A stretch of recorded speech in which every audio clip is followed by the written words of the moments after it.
and just see if we can get them to have a look at it and talk to the people with the damage. Yeah. The first tree on the corner was taken out. A car crashed there, very badly, and they actually removed the tree.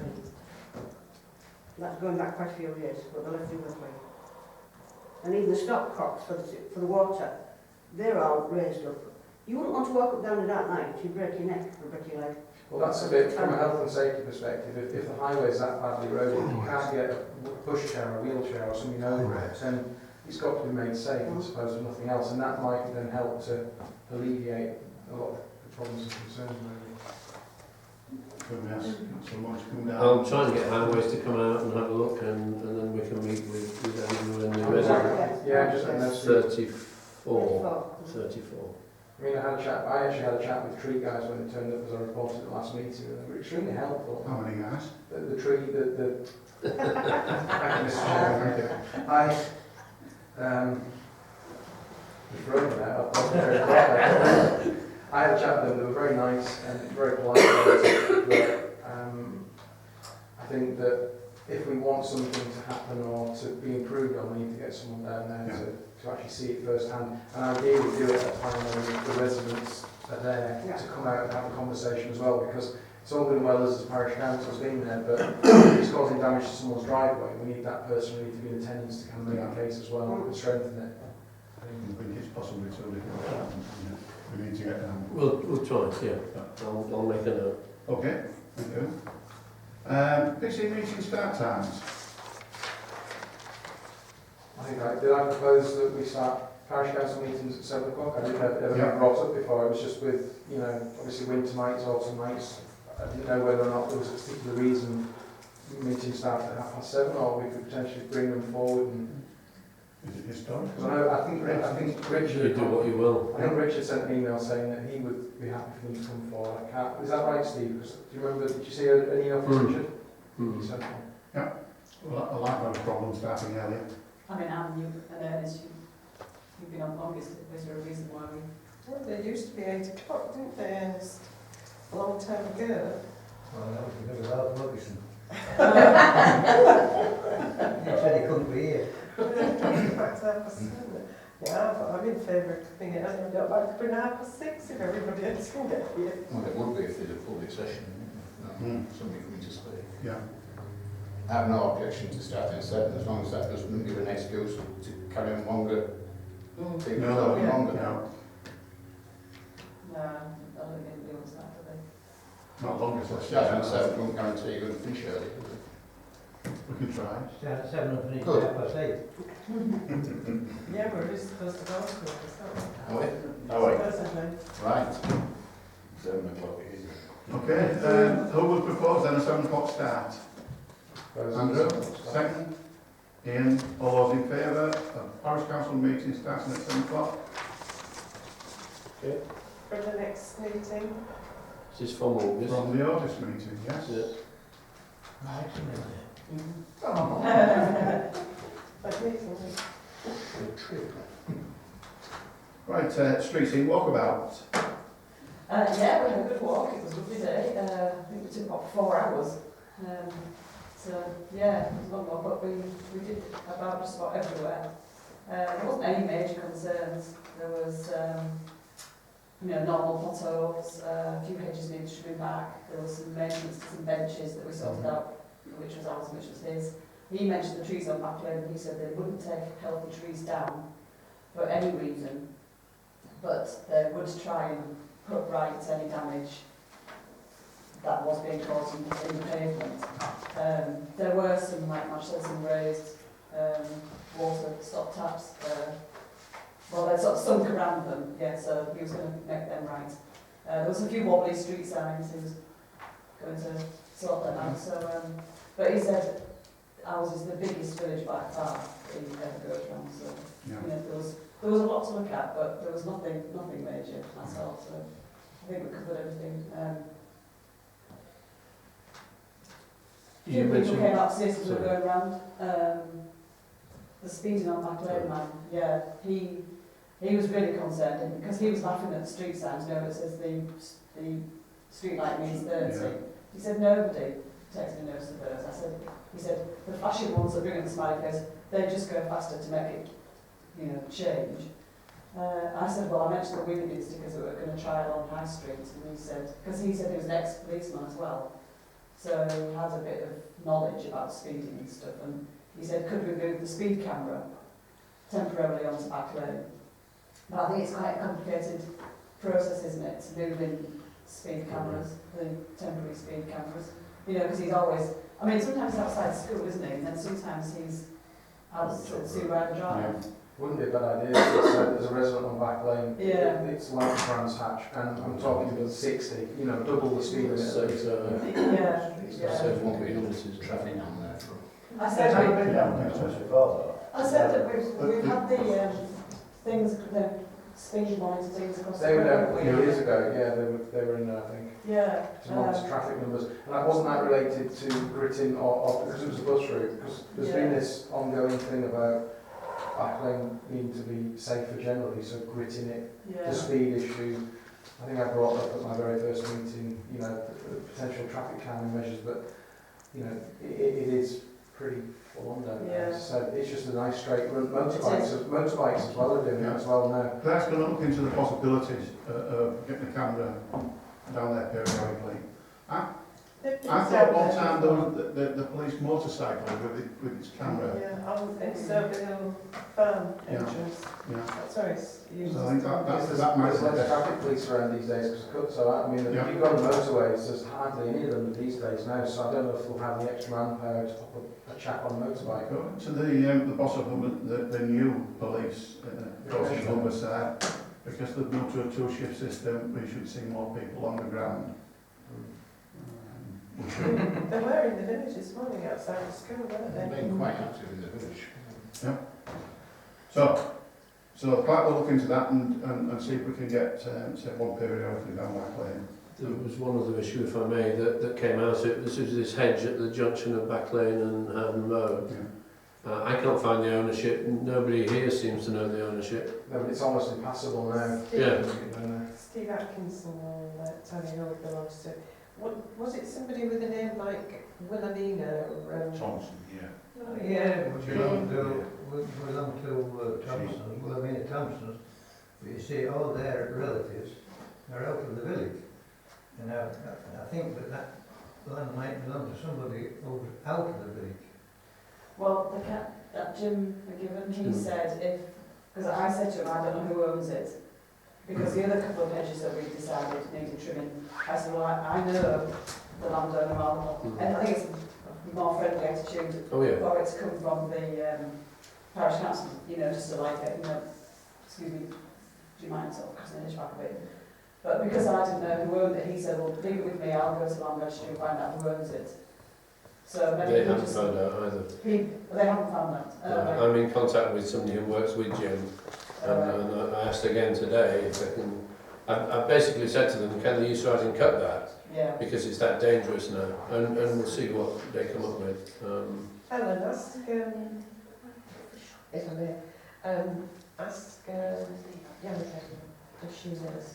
Right. Because she was a neighbour there, wasn't Yeah. she? And if not, Steve Atkinson, his mother next door. They've sold that now, but stay quite there. Our ex-parish gardener. Is there riding horses in that? On that? There are horses in there, yeah. I don't know who. I hope it's. I don't So you know. got to know whose horses they were. They wouldn't know Yeah. what renting it off. They must get rented off. The- Somebody must know. Can I chair, please? If it's relevant, yeah. The house next door to what used to be the children's nursery on Moor End, the house next door, the chap what lives there rents that field, Right. All right. and he rented it from the lady what used to live at Field House down Back Lane.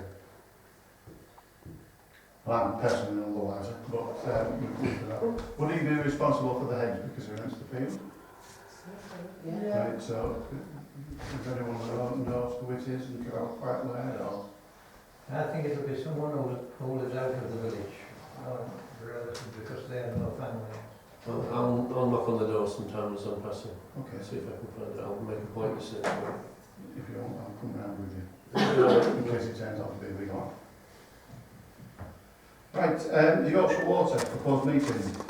Yeah, again, I've chased Yorkshire Water again today, and they're very keen to meet to find out the problems and so forth. It's just a case of giving them a push until it happens. So I am on the case with that. Okay, okay.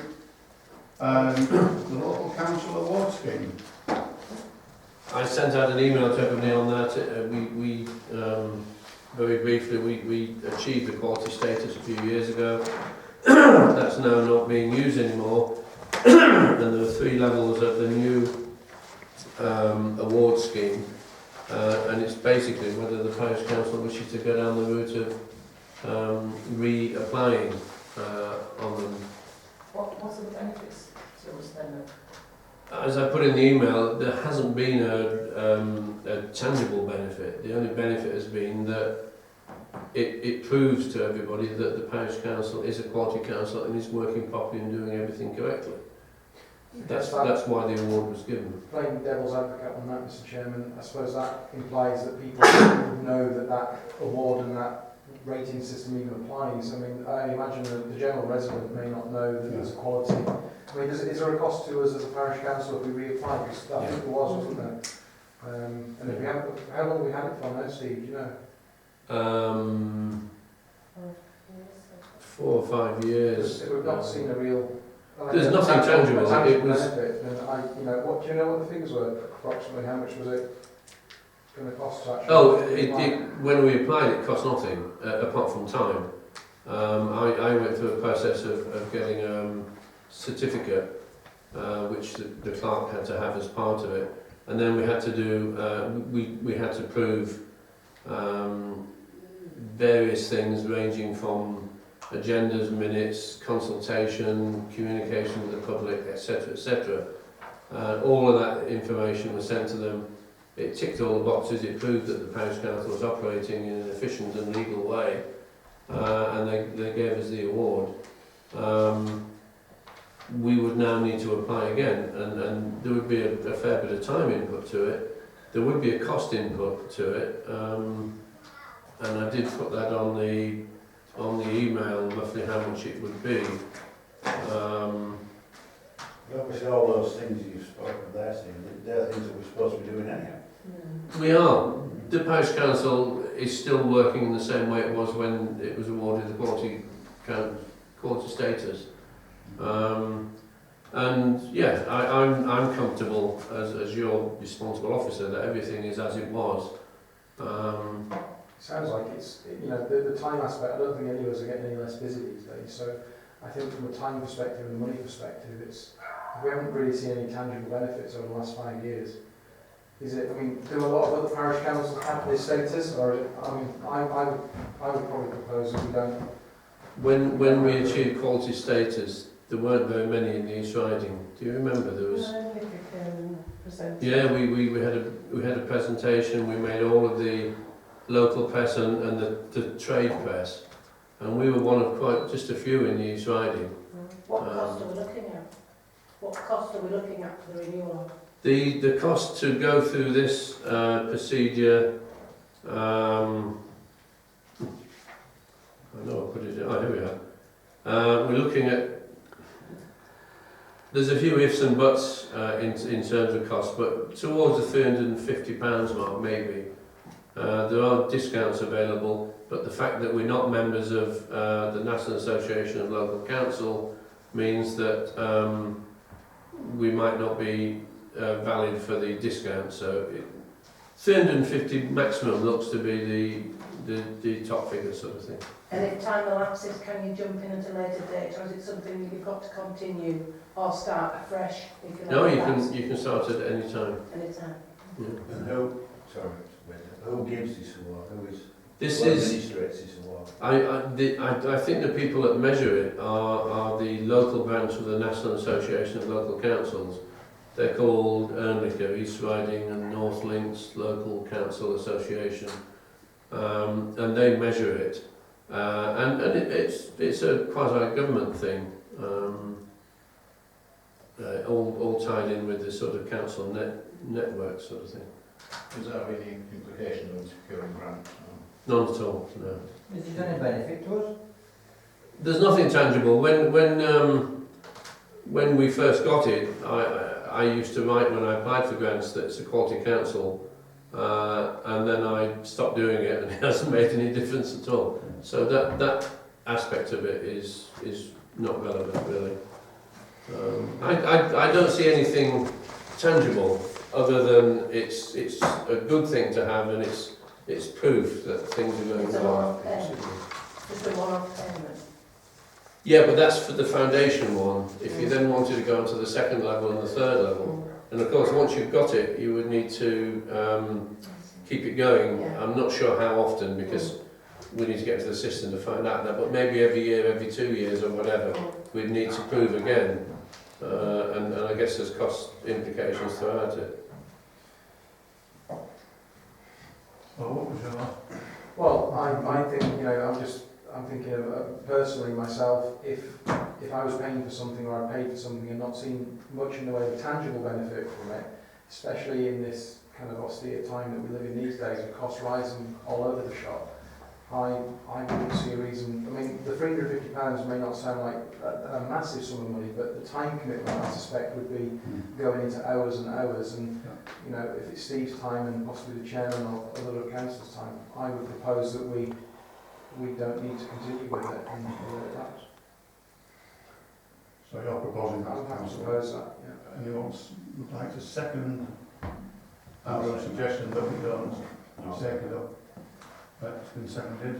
All those in favour of not taking this any further? Yep, okay. Okay, thank you very much. There are two very quick things, if I can just cover. One is the adoption of Snowdrop Garth, which has still not happened. Again, I'm keeping in contact with that on a relatively regular basis, and had an email today from the officer saying that there's an important meeting with Yorkshire Water next week, which might then move it forward, so I'll keep going on that. And the other was a burial cemetery. We went through the process of whether this chap that's just died was a local or not. And with the research I did via Ernest and Sheila, I think it was obvious to everybody that he was of local stock. I had a phone call today from somebody who's been living in Spain who has traced his antecedents to Helmut Spodrimore, and he wants to reserve a grave here. And I explained to him that it would be double, £620 instead of 310. And he said, yeah, I'm aware of that. Other people do that. And he said, I'm happy to sort of pay that sort of thing. But that was a very clear-cut case. There are cases where some discretion needs to be used one way or the other. And I don't know whether you want the chairman and the clerk to use that discretion and advise you for comments, or whether you want the burial committee to decide it or what. Well, as the chairman, Steve rang me up and said, you know, the family all away, and all his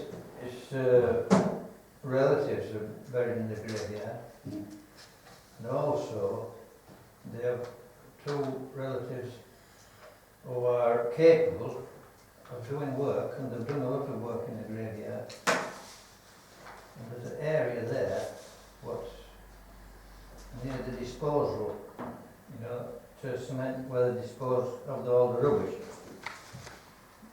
There's an area there where most of the relatives are, and that's cut like a lawn, if you go up and walk and see.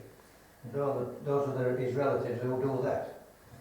So I thought, well, maybe, you know, we ought to look at the cost of that.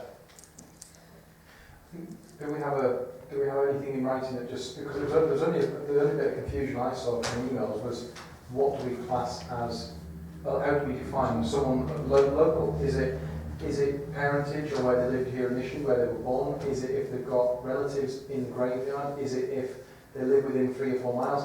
You know, maybe just to make sure that we're being fair on paper for future reference, should we maybe just thrash out some wording just to kind of clarify what we mean by locality. So if there's any other quibbling or any questions over half rates or double rates, we can refer to a paragraph and say, well, this makes it clear, basically. Yeah. Um, I'm all for that. I mean, if anyone living within the parish would, I think, automatically have the right to be buried up there. But they say someone born in the parish that's lived just outside,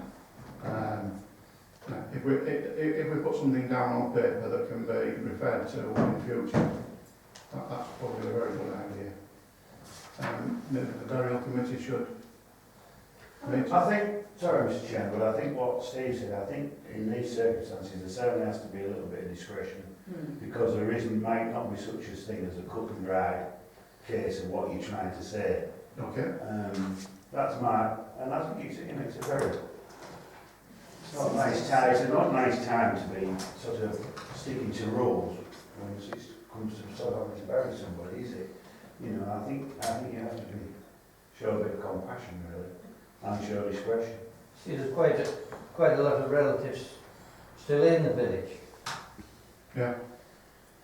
So, Well, this must have happened before. This can't be the first. The only time anything happened that equates to it, somebody was living outside the village but in a care environment, but they were a villager and they'd moved out to be cared for. You know, that's common sense sort of thing. I was going to say, it does go on in other parishes, but I've experienced it first hand, and I had the part of it where it wasn't very nice for us. My parents had lived in the village, married at the church, did work in the churchyard, 30 relatives all around them, and we had to pay out of parish fees, and it was very abrupt, it was very saddening really, it wasn't nice to experience. No. But as they said, the graveyard is limited space, the village was growing, and it would get to a point where there wasn't going to be room for the people within the parish, because they'd allowed people out of parish to be buried there. It wasn't nice to deal with, it was very... I think this way has been dealt with nicer. I had a long chat with Margaret about this, and I made the point in the conversation that it's only money, and okay, that's a horrible expression, but as Tim just said, at the time when somebody's bereaved, you need to use discretion and compassion, and the fact that you point 6 of a mile outside the boundary maybe isn't relevant. The fact that you are effectively a villager and so on is more important. Well, I personally think what you said that it needs to be. I think if this comes to happens again, then it needs to be discussed. Why we discussed it, everybody needs a little bit of information, and then we might have to make the decision at the time. Well, I think it's cut and dry, really. If somebody lives outside the parish and they have no connections with the parish, Exactly. then Well, I can sort of say, I agree with that. well, that's the initial. That was the initial thing. See, that's, we haven't got that. That's the only information we got, that we didn't know that he had connections with the parish. How do our prices compare with other parishes? This parish council decided when they took on the cemetery that it would mirror exactly the Church of England fees. So every year in January, I think it is, I look on the website and the new Church of England fees are shown, and I put that to the parish council. You adopt them, so they would pay the same as you would pay in any church graveyard anywhere. They've got the same policy, I think. Oh yeah. Well, most of them do, I think. I wouldn't guarantee them all. Interestingly, this guy that phoned me that used to live in Spain, his antecedents from a long, long time ago are buried in the churchyard, he tells me, in unmarked graves. But there was no question that he was trying to get around anything, it was just part of the conversation. You're not going to send him a bill for that, Well, he'd be charged double, yeah. and he accepts that, but that was part of the conversation, For his ancestors, it's a bit, sorry. For his ancestors, Oh right, no, it's an option. Sorry, Tim, I missed that. So we're going to leave it to the clerk, and then a ring around to ask. It's got to be reasonably There's a quick. question mark over it in any... Yeah. I think the burial committee should be involved, Yeah. just by the name. Yeah. Yeah. Yeah. That's really where we've got arrogance, isn't it? Well, it worked this time because I talked to Yeah, the well, father of the parish council, if I may, Ernest, who has the longest knowledge. He is on the burial committee. And he is on the burial committee, of course, yes. Right, okay. Okay, we'll move on to planning.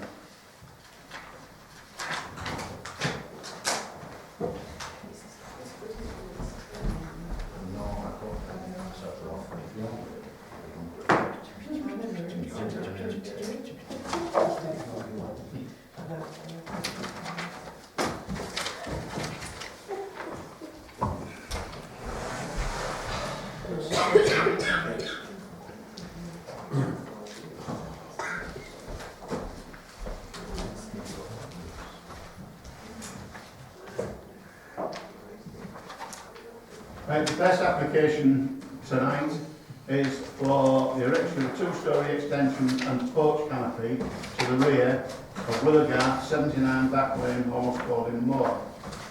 Comments?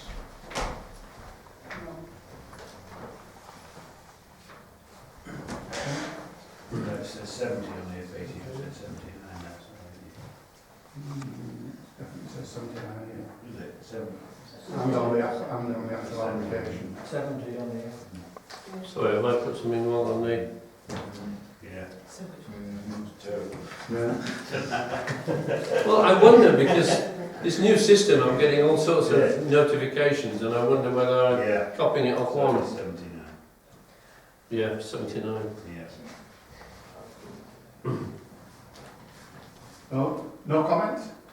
Are we in favour of this, against it, or do we just no comment? Yes, in favour, No In problem. favour? No problem. Okay, all those in favour then, of You're supporting it. supporting, yeah.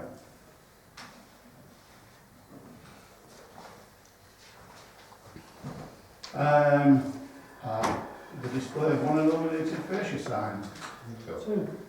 Oh, can I just speak on that? Two.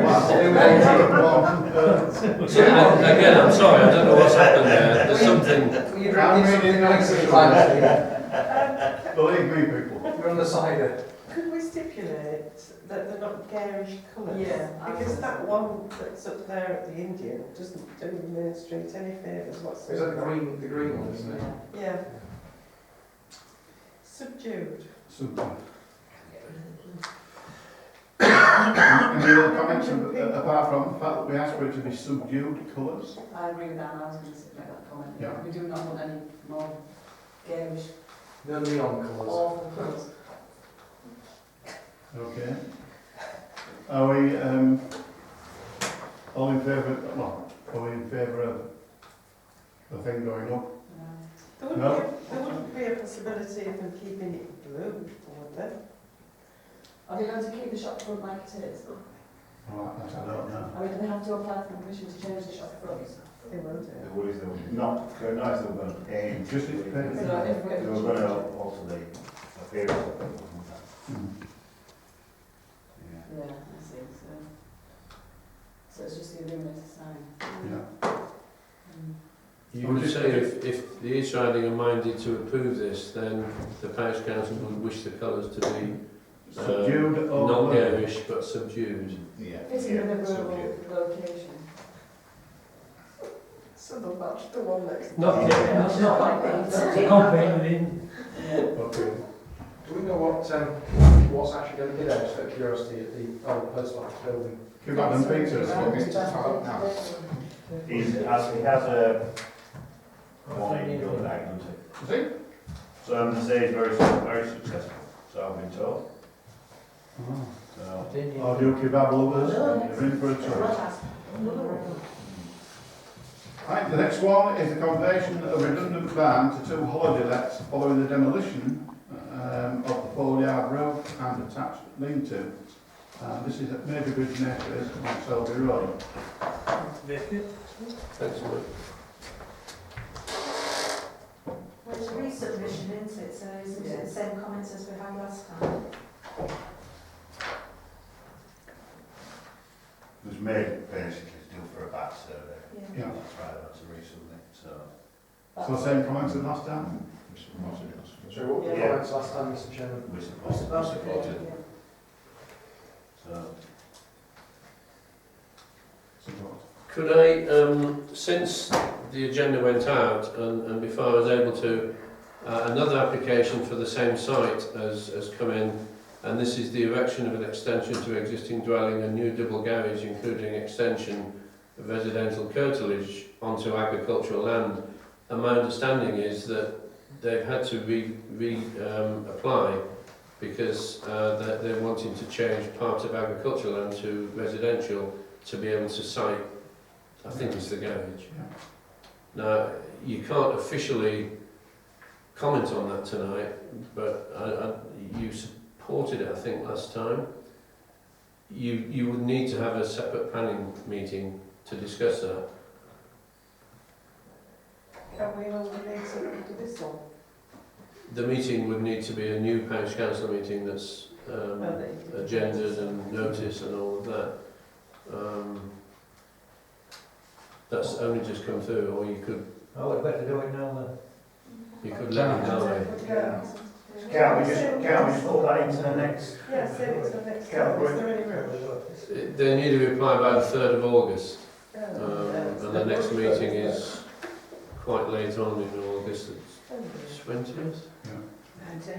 19th. What notice have you got to give Steve? Is it 5 days? Yeah.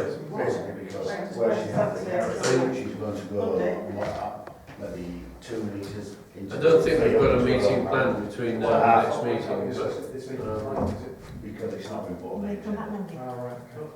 I was just asking, Mr Chairman, I was just asking Tim there why we couldn't discuss it tonight's meeting, because it's a new application. the public need to have the option of seeing that it's on the agenda and therefore can come along and make comment. And then we'll have to arrange So- a separate meeting. New meeting for that, that's fine. Do you want to set the date now?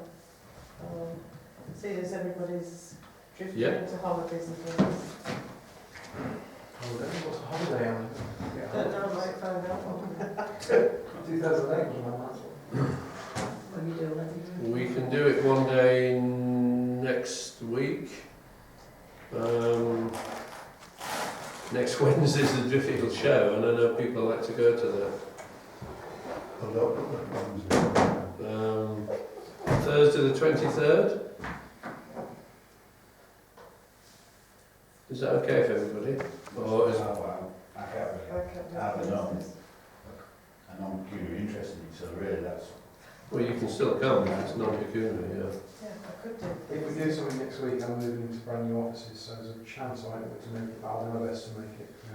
I mean, to be quorate, you need a third of you, which is 5. I could do Thursday. I can. Thursday the 23rd. Yeah. So let's say Thursday the 23rd at 6:30 or 6? 6:30. 6:30. Dennis, do you know if this room is free next Thursday at 6:30? Oh, I don't know. Is it likely to be It's busy? likely to be, yes. There is a meeting, but I'm sure it isn't Thursday. Right. Well, I'll phone tomorrow and Yeah. double check, and I'll send an agenda out. Yeah, just check with me in the morning. Yeah, will do. So that's Thursday the 23rd and 7th. Okay. Thank you for that. So that's that. That's all. So we're moving on to planning decisions as advised by the East Riding of Yorkshire Council. Yep, you've got 2 on there, which are there, and there's a new one come in, which is at Argland Grange Cottage, Argland Lane, for Mr and Mrs Rhodes, erection of 1 the number dwelling following demolition of property 1 and associated works of property 2, and that was granted.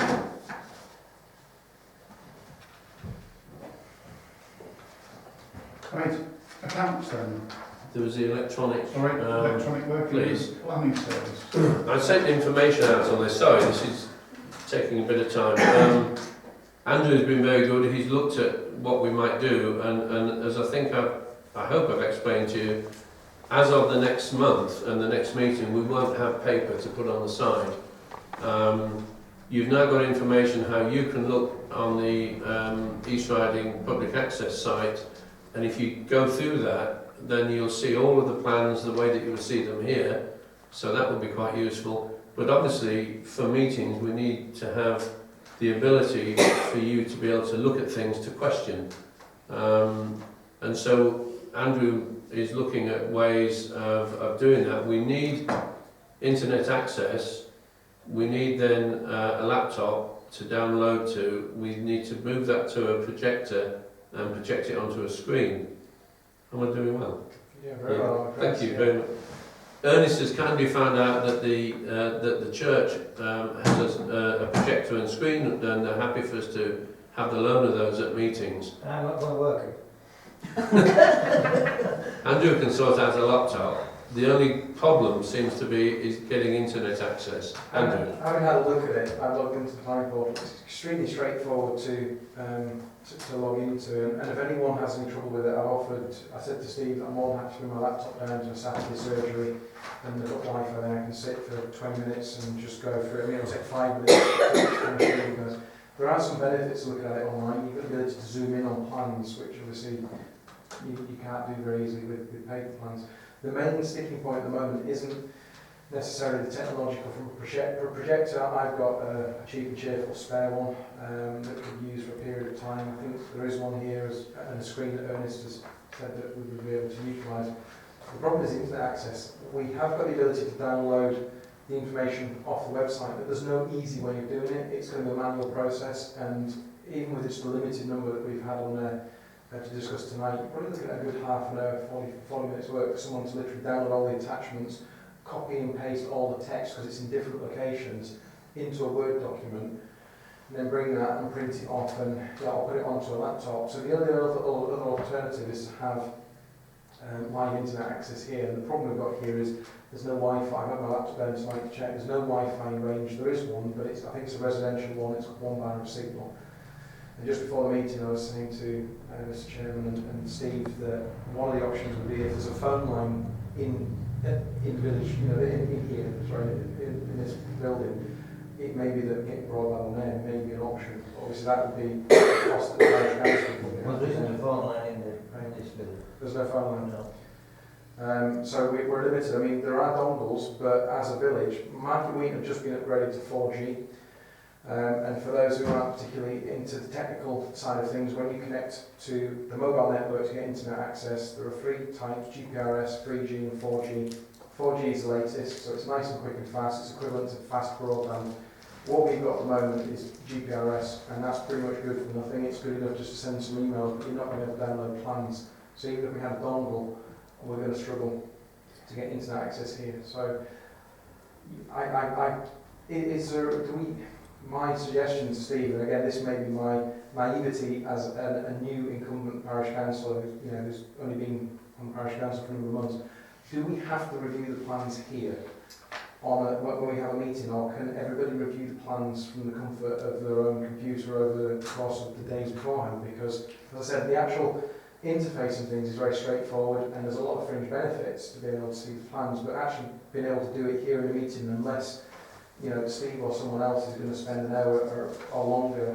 If we have 5 or 6 plans, it's going to take a while to get all that information offline and printed off or from laptop.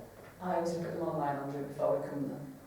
Because then you get to read any letters of objection or support from any public as well, don't you? But everyone's got access, I guess, to look at the website. I think the reason is the reason to be more environmentally friendly, to get cut down on the cost and the paperwork. And I don't know what it was, but I can't see why they haven't checked with us first. They have. And we said it was okay. No, they didn't check with us. They said this is happening. But why don't they check that we've got the facility to do this? It's going to make it very expensive and very complicated for us to check planning applications. They should have said to us, have you got access to the internet? Have you got all the facilities that we need to do this? Well, no, we don't actually, so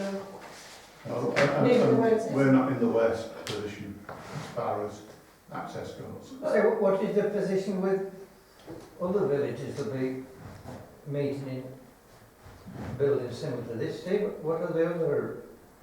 They are looking at their ways of curing the problem. There aren't all that many parish and town councils that are becoming paperless at the moment. In time, everyone will be paperless, But because Home and Spalding Moor has reached the trigger of the number of parish planning applications in the last year, Home and Spalding Moor then are paperless, as are Gilberdike.